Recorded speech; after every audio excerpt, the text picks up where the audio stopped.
अस्सलाम वालेकुम and welcome to our channel. मैं हूं आपका होस्ट उमर और आप देख रहे हैं एके वर्ल्ड टीवी। आपने कभी ना कभी ये सोचा तो होगा कि दुनिया भर का जो अमीर तरीन इंसान है वो कौन है। तो इसका जवाब आपको मिला होगा, या तो वो बिल गेट्स है या जो अमेज़ॉन का मालिक है वो है। लेकिन ये जवाब बिल्कुल दुरुस्त नहीं है। जो दुनिया भर का अमीर तरीन इंसान था वो एक अफ्रीकन मुसलमान बादशाह था जिसका नाम था मानसा मूसा। इसकी दौलत का अंदाज़ा 2012 में लगाया गया था, जो कि तकरीबन 400 बिलियन डॉलर बनता था। लेकिन कुछ हिस्टोरियंस का ये कहना है कि जो इसकी दौलत का अंदाज़ा है वो लगाया ही नहीं जा सकता।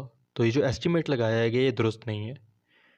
इसका मतलब ये है कि इनके पास इतनी अनगिनत दौलत थी कि उसका अंदाज़ा लगाया ही नहीं जा सकता और उसको गिना ही नहीं जा सकता। ये आपको आगे चल के बिल्कुल बाखूबी अंदाज़ा हो जाएगा। मानसा मूसा 14 सेंचुरी 1280 में माली के हुक्मरान ख़ानदान में पैदा हुए। बादशाहत इनके ख़ानदान में चली आ रही थी और इनको बादशाहत विरासत में मिली थी। जब ये बादशाह बने तो इन्होंने काफ़ी ज़्यादा फतूहात की और तकरीबन 24 शहरों को फतह किया। इसके अलावा इन्होंने जो अपनी सल्तनत है उसको 2000 मील तक मज़ीद बढ़ा दिया और इनकी सल्तनत को दुनिया भर की अमीर तरीन सल्तनतों में काउंट किया जाता था। ये तकरीबन आप कह लें कि जो अर्तुगरुल गाज़ी के आसपास का दौर ही बनता है। तकरीबन 1280 उन्हीं के आसपास का कोई दौर बनता है। कहा जाता है कि इनके दौर में दुनिया भर का जो पूरी दुनिया का सोना था उसमें से तकरीबन आधा सोना माली सल्तनत यानी मानसा मूसा के पास था। मानसा मूसा ने जब हज का इरादा किया तो इन्होंने 60,000 का एक काफ़िला तैयार किया। इस काफ़िले में तकरीबन 12,000 इनके ग़ुलाम, इनके सिपाही, सोल्जर, इनके जो वज़ीर वगैरह थे वो शामिल थे। इसके अलावा इनकी जो शीप्स मतलब भेड़ें, घोड़े, हाथी और ऊँट भी शामिल थे।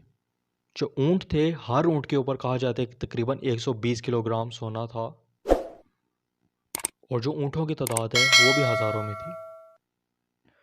जब ये काफ़िला चलता था तो ये कहा जाता है कि ये पूरा एक शहर था, क्योंकि 60,000 लोग एक पूरा शहर ही तकरीबन बनते हैं।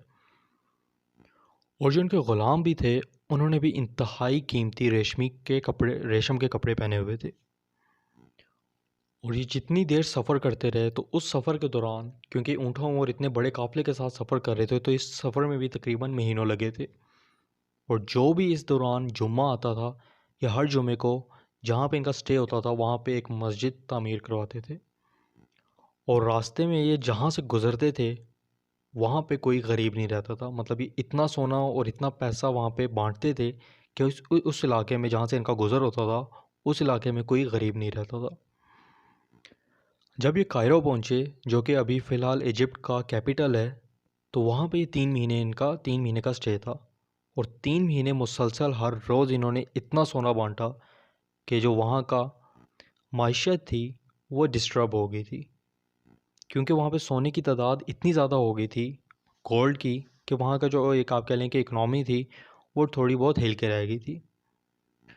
और ये जहाँ जहाँ गुज़रते रहे ममलूक सल्तनत के पास भी गए और जहाँ जहाँ इनका स्टे होता रहा यह उस सल्तनत की भी हेल्प करते रहे थे। जब ये हज का फ़रीज़ा अदा करके वापस आए तो ये रास्ते में से जो भी इनको पोइट मतलब शायर, आर्किटेक्ट और इस तरह के कोई भी चीज़ मिलती या कोई भी शख्स मिलता उनको अपने साथ ले आए और वहाँ पे आके इन्होंने बहुत खूबसूरत मस्जिद, मदरसा और इस तरह की चीज़ें तामीर करवाई, जिसके बाद दूर दूर से लोग इनके पास तालीम हासिल करने भी आने लगे। लेकिन इन्होंने ज़्यादा लंबी जो ज़िंदगी थी वो हासिल नहीं की। ये तकरीबन 57 साल की उम्र में 1337 में वफ़ात पा गए और इनके बाद जो माली सल्तनत है वो इनके बेटों के हाथ में आ गई।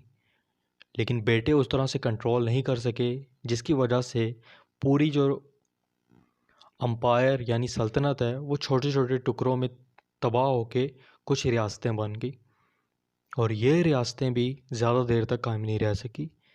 उसके बाद यूरोपियंस आ गए और यूरोपियंस का है इसके ऊपर कब्ज़ा हो गया। तो ये थी आज की वीडियो। उम्मीद करते हैं आपको पसंद आई होगी।